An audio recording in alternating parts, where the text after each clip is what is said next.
Muito boa noite, sejam bem-vindos a mais um estudo.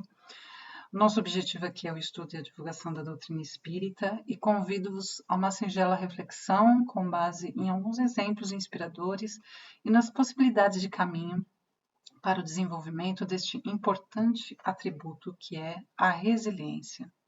Que Jesus nos abençoe e ampare. Certa vez, vi duas reportagens que me chamaram a atenção.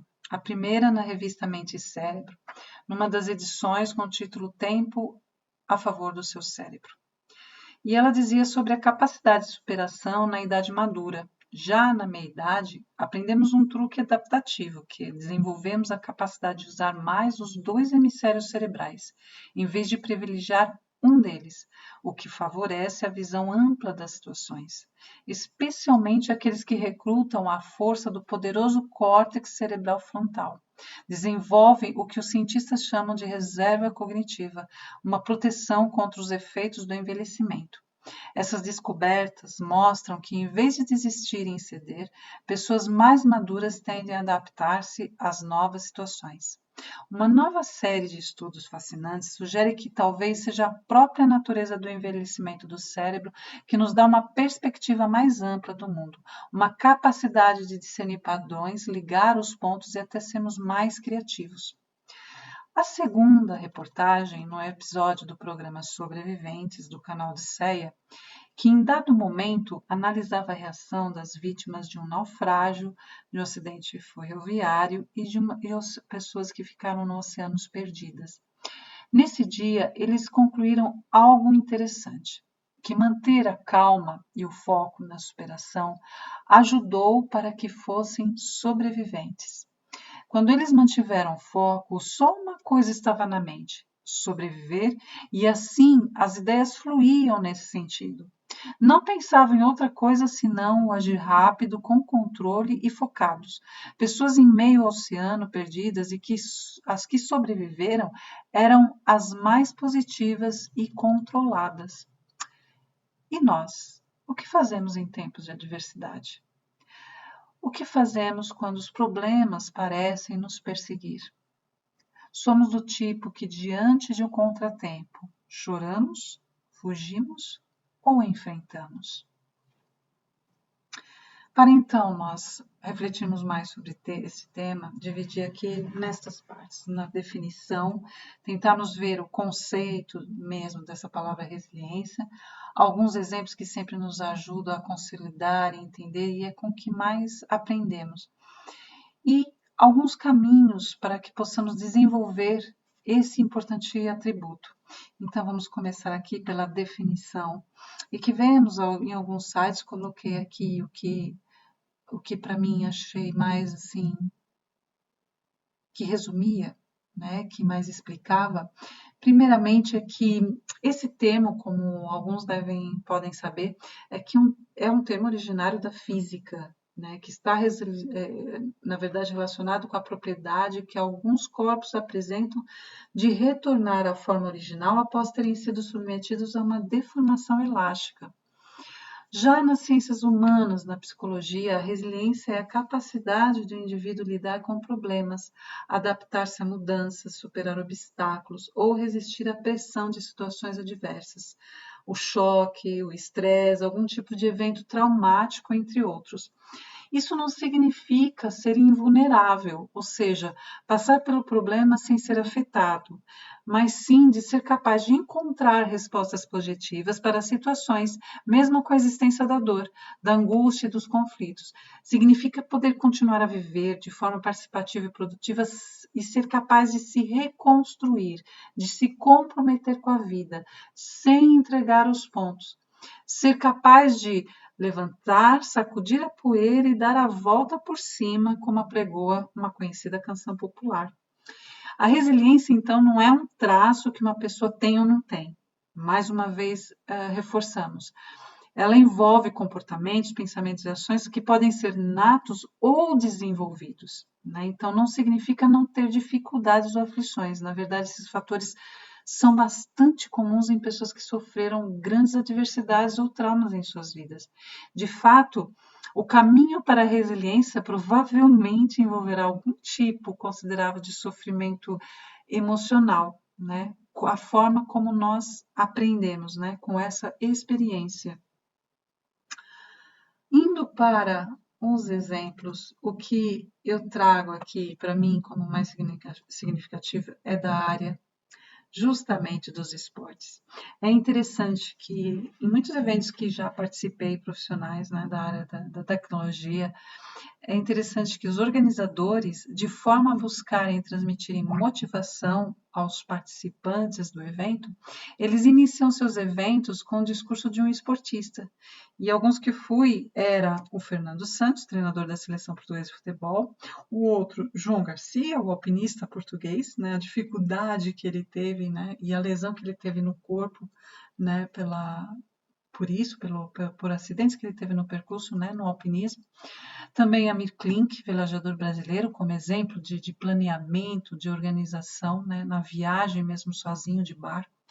E falando de barco, trago também aqui esse exemplo de Hilary Lister, né, que é velejadora, que só com a boca, já que ela não tem o movimento do corpo, ela controla com um comando ali de plástico, né, que vai a boca, um suporte que está ali a boca, ela controla todo o equipamento, todo o barco, né, a embarcação, né. E, claro, os exemplos que temos nas Paralimpíadas, né? Exemplos de superação, que se adaptaram para continuar a praticar o esporte. Outro exemplo que eu gostaria aqui de dar com estes livros, e cito aqui estes capítulos dessas obras, do Bernardinho, treinador da seleção de voleibol do Brasil, e também ele treinou na Itália, mas ele levou a seleção feminina brasileira ao ouro, né? Ele começou como jogador, né, na carreira dele, mas ele não foi jogador principal, ele ficava sempre no banco, mas ficava no banco a observar, e tornou-se um dos maiores treinadores de voleibol, né, através da observação. E algo importante que ele logo coloca no início do livro, né, como do trabalho dele com a seleção, com os jogadores e da forma como ele trabalha, é que ele aposta muito no esforço e na perseverança. E para ele é melhor lapidar até a exaustão um talento médio, mas determinado, do que tentar polir um diamante preguiçoso, mas que não deseja o polimento. Portanto, que mais importante que o talento natural, a capacidade de trabalhar duro, é o que ele aqui destaca. Então, claro que temos que ter atenção, temos que ter compatibilidade, seja física, né, emocional, para aquele talento, né, para aquela que queremos, mesmo que tenhamos em pequena, digamos, em pequena monta, mas trabalhar e desenvolver aquele talento, que tenhamos alguma capacidade para aquilo.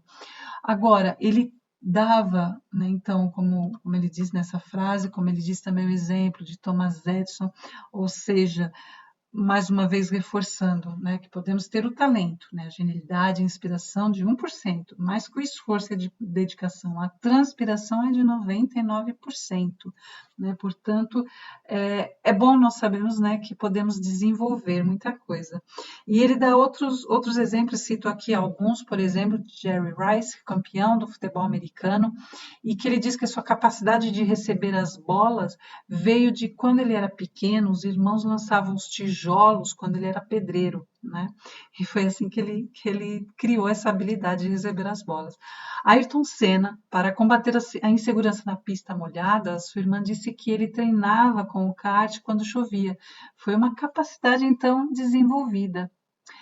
E Michael Jordan, né, ele tem um livro com esse título em inglês, Não Aceito, Não Tentar, onde ele diz, né, fala sobre a sua história, que ele foi rejeitado na primeira tentativa de jogar no time do colégio, e Jordan foi para casa, trancou-se no quarto, decidida a não falar com ninguém. Né? A mãe insistia, né, em chamá-lo para o jantar. Muito tempo depois, né, ele então responde que não quer sair do quarto porque queria se lembrar para sempre do gosto amargo de ter sido rejeitado e que para que treinando ou jogando né, se esforçasse tanto de tal forma que ninguém o fizesse sentir outra vez o que ele estava sentindo naquele momento. Olha que determinação e como aquilo era importante para ele. Agora, outro exemplo, já que falamos, né, da doutrina espírita, né, no cristianismo, né, do mestre dos mestres, desse psicólogo da alma humana, que ele tinha a arte de extrair sabedoria dos erros, ele aproveitava cada oportunidade para treinar seus discípulos a crescer diante das limitações, das fragilidades humanas. Ele via, né, o sofrimento sob outra perspectiva, ele não perdia tempo em lamentação, em julgamento, e nós lidamos facilmente com sucesso, mas não sabemos lidar com os fracassos e as perdas muitas vezes. Pelo contrário, muitas vezes negamos a dor. Ele não evitava a dor, ele enfrentava. E não quer dizer que não sentisse a tristeza, a preocupação, mesmo quando ele disse: Pai, afasta de mim esse cálice. A noite anterior à crucificação foi difícil, mas não vemos em nenhuma narrativa a falta de serenidade, alguma agressividade, ou revide, ou revolta, muito pelo contrário. Ele aceitou, pois entendia que no grau evolutivo que nós estávamos, com o conhecimento que tínhamos, não faríamos diferente daquilo. Ele sabia dos riscos, ele não mostrou surpresa, mostrou uma capacidade de entendimento do ambiente e do outro. Ele foi ofendido, mas ele protegia sua emoção, não se deixando atingir ou abater. Ele tinha razão para sofrer de insônia, mas dormia até nas noites turbulentas. Ele agia com serenidade quando todos ficavam apavorados. E nós, muitas vezes, diante das dificuldades, das ofensas, dos problemas, invadem-nos, né, essas dificuldades com extrema facilidade. Os discípulos mais íntimos o frustravam, mas ele absorvia aquelas frustrações com tranquilidade. Ele treinou-os para superar os focos de tensão e para enfrentar seus medos. Ele enxergava melhor em cada um deles, né? Em Maria de Madalena, Pedro, Judas, Zaqueu. E quando nós vemos nas bem-aventuranças os puros de coração porque verão a Deus, realmente só vem em Deus em tudo e em todos, aqueles que têm puro coração, como ele. O que quer dizer que ele via a essência divina, viu o lado bom das situações e de todos. Ele soube encontrar a presença divina em todas as situações, em todas as criaturas. Alguém pode desprezar uma manjedoura, mas ele via humildade e beleza com que a natureza o acolhia. Para muitos, Maria de Magdala era uma mulher sem valor, obsediada. Ele viu o sofrimento, mas também viu a bondade no seu coração. Alguém pode não ver nada além de um homem rude e semi-analfabeto, mas ele viu a sua força e sua fé na pessoa de Pedro. Alguém pode não ver nada além de um negociante de expressão suspeita, astucioso, mas ele vê Deus nessa alma inquieta, como nos diz Emmanuel, na pessoa de Judas. Portanto, ele resume, né, com essas palavras, a compreensão, a aceitação, a gestão da emoção, a flexibilidade que tinha de lidar com as situações, a serenidade, a confiança, né, que ele transmitia e que ele puxava por essa confiança em cada um, a visão que ele tinha do mundo, né? Então, nas frases, como ele dizia, levanta-te e anda, né? A motivação que ele nos transmite nisso, né? O não condenar e não julgar. Então, algumas dessas passagens que estão aqui expressas, né? Então, e que resume então a sua resiliência, né? O seu exemplo de resiliência. Agora, depois desses exemplos, nós podemos então já ver algumas características dessas pessoas resilientes e o caminho então para construirmos essa resiliência. Coloco aqui alguns dos caminhos, né? Alguns dos itens que nós podemos desenvolver. Fiz aqui um resumo do que falam os especialistas da área, comparando com o que nos transmitiu também um dos grandes psicólogos da alma humana. José Tavares, um estudioso da resiliência e da educação, ele aponta 5 características que eu considero fundamentais também para serem trabalhadas aqui, e que estão algumas delas aqui. autoestima, né, ou a confiança, a criatividade, a autonomia, a flexibilidade, os vínculos afetivos. A partir dos anos 2000 surgiu a abordagem resiliente, que embasa os modelos de crenças determinantes, que é também conhecido na sigla MCD. São crenças que se aglutinam quando vamos conhecendo, aprendendo e experimentando o autocontrole, o otimismo, a análise do ambiente, ou a percepção, a empatia, a autoconfiança, o alcançar e manter pessoas ou vínculos afetivos, não é? Enfim, a gestão das emoções. Então, vamos começar por falar, né, explorar um pouquinho de cada um desses itens e falar, por exemplo, sobre o otimismo. É interessante porque o que diferencia o otimista do pessimista é mesmo o estilo explicativo, né? Por exemplo, né, o pessimista, né, ele tenderá a ver os acontecimentos negativos, né, como algo permanente e pessoal. Por exemplo, eu tenho uma nota negativa em matemática, não há nada a fazer. Ou seja, nessa frase ele já está aqui entregando os pontos. Já o otimista, né, ele vê como tudo assim no exterior e temporário. Então, a frase seria assim: este teste era muito difícil, mas o próximo vai correr melhor. Ou seja, completamente diferente. A mesma situação, o mesmo contexto, mas estilos explicativos, a forma de falar, de expressar é completamente diferente. Ou seja, o uso da palavra, o que está no nosso coração. Por isso que eu coloco aqui a semelhança com essa passagem do Evangelho. O que sai da boca procede do coração. E isso é que contamina o homem. Porque do coração é que procedem os maus pensamentos, né, o negativismo, as tristezas, as blasfêmias, e são essas coisas então que nos contaminam.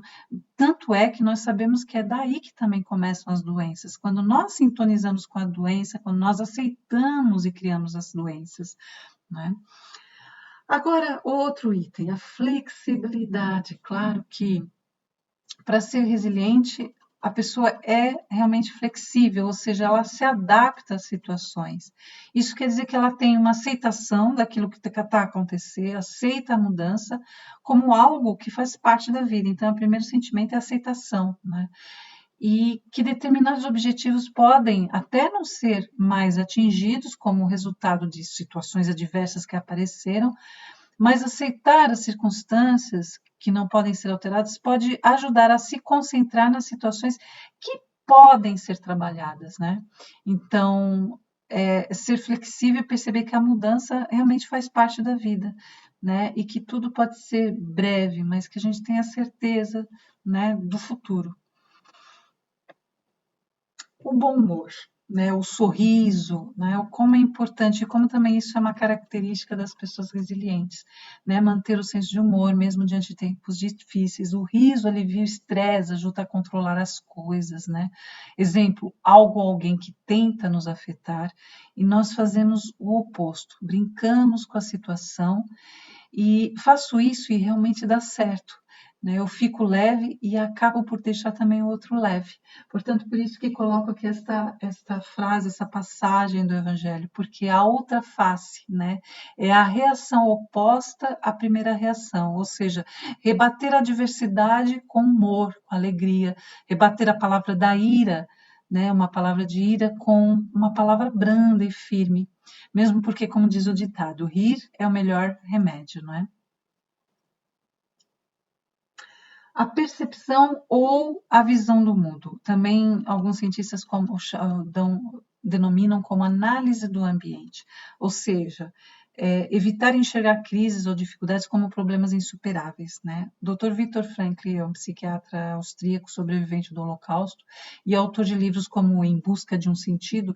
Ele dizia que você não pode mudar o fato de que eventos altamente estressantes aconteçam, mas pode mudar a forma como interpreta e responde a esses eventos. Por isso, aquele exemplo, como eu dei de Jesus, né, da visão de Jesus, né, para as situações, para os discípulos, como ele via o melhor, como ele via a essência divina, como ele via Deus em cada um deles, né? Quer dizer, é isso que nós carregamos no coração, é como vamos interpretar e enxergar o mundo, fazer essa análise do ambiente, né?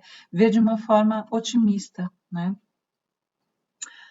A confiança, ou seja, autoestima, autoconfiança, né? Como nos diz essa passagem do Evangelho, que a fé transporta as montanhas das dificuldades, das adversidades, né? E como é importante nós trabalharmos a confiança nas próprias capacidades. E um treino é nós olharmos para tudo que nós já superamos, né? E valorizar cada êxito, né? É importante valorizar cada momento. O autocontrole, ou podemos também falar sobre a serenidade, a paciência, que é a capacidade de se administrar emocionalmente diante do inesperado, de manter a calma. É amadurecer no comportamento, uma vez que esse comportamento vai ser lido por outras pessoas. É uma condição de serenidade diante da adversidade. Por isso que eu trago essa frase, essa passagem do Evangelho, que para mim me toca muito, para mim é uma frase muito bonita, que é: a calma e a resignação, adquiridas na forma de considerar a vida terrestre e na fé no futuro, dão ao espírito uma serenidade que é a melhor defesa contra a loucura e o suicídio, ou seja, pensar sempre haverá o amanhã e que tudo passa, nada é para sempre, tudo passa, as adversidades passam, e é aguardar, é ter paciência. A perseverança, como o próprio nome diz, né? Para nós sermos resilientes, vamos ter que perseverar, persistir, como o próprio exemplo de Thomas Edison, né? Até conseguirmos, né, chegar àquilo que queremos desenvolver, trabalhar. Os vínculos afetivos, é interessante, né? O porquê aqui esse recurso, vínculos afetivos. Os especialistas também dizem assim, faça conexões, né? Bons relacionamentos, né? Você já parou para pensar que ajudar os outros em momentos de necessidade também pode aumentar a sua própria capacidade de resiliência? Pois é. Os vínculos afetivos trazem seguranças, aspecto essencial para o desenvolvimento saudável. E as pessoas com maior resiliência, elas têm pelo menos uma ou duas pessoas em suas vidas que podem recorrer, né, ao apoio. Então, lembro aqui essa passagem do Evangelho e essa passagem dos livros espíritos, né, das leis, e uma delas a lei da sociedade, onde explica a necessidade da vida social, porque sozinhos não temos todas essas faculdades e precisamos do contato uns com os outros, né? Precisamos uns dos outros para nos desenvolver, que no isolamento nos embrutecemos, né? Os laços sociais são necessários ao progresso, né? E os laços de família estreitam o laço social. E acrescento a tudo isto aqui também exercício físico, meditação, leitura, que ajudam a relaxar, ajudam a pensar, a sentir e ver de outra maneira as situações, né? E não esquecer, pedimos ajuda, buscai e achareis, pedimos inspiração, amparo, né, para conseguirmos desenvolver esse recurso. Isso também é importante, vale aqui lembrar.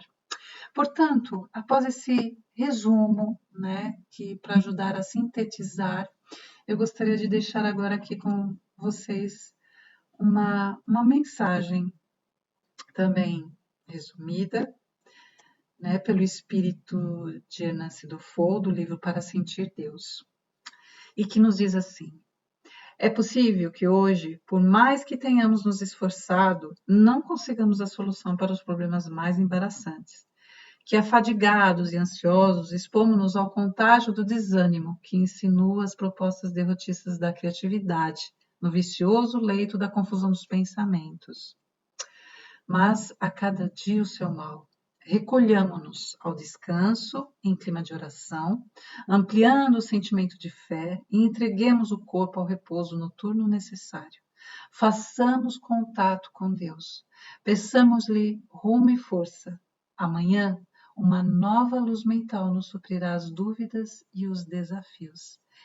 E lembrando que nunca estamos sozinhos, não esquecendo que tudo que fomos superando nesta e noutras vidas, o quanto já evoluímos, né? O quanto fomos perseverando, né? Que começamos tão pequeninos.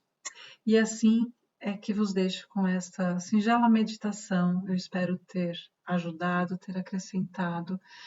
Agradeço muito a paciência com que estiveram me ouvir. Desejo a todos muita paz.